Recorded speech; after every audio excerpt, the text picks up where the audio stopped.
রমাদান মাসের আরেকটি গুরুত্বপূর্ণ বিষয় হচ্ছে সালাফগণ রমাদান মাসটাকে এইভাবে দেখেছেন, যেহেতু আমি যে হাদিসটি আপনাদের সামনে পেশ করেছি সহিহ বুখারী এবং মুসলিমের হাদিস, এই মাসে আল্লাহ সুবহানাহু ওয়া তাআলা শয়তানদেরকে আল্লাহ রাব্বুল আলামিন শিকলাবদ্ধ করে দেন, শয়তানদেরকে বেঁধে ফেলেন।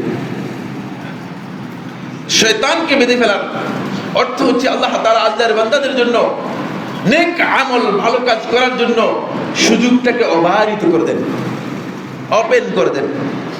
তারপরেও যদি বান্দা এই সুযোগটুকু কাজে লাগাতে না পারে, তাহলে বুঝতে হবে বান্দা মূলত শয়তানের অনুচর হয়ে গিয়েছে। কি হয়েছে? শয়তানের কর্মচারী হয়ে গিয়েছে। আল্লাহর বান্দা নিজেকে পরিচয় দিলেও মূলত বান্দা কার? শয়তানের বান্দা। কারণ যেখানে শয়তানকে বন্ধ করে দেওয়া হয়েছে, তাহলে শয়তানের এই দায়িত্বটুকু আপনি পালন করতেছেন। আপনি কি শয়তানের কর্মচারী না আল্লাহর কর্মচারী? আপনি শয়তানের কর্মচারী।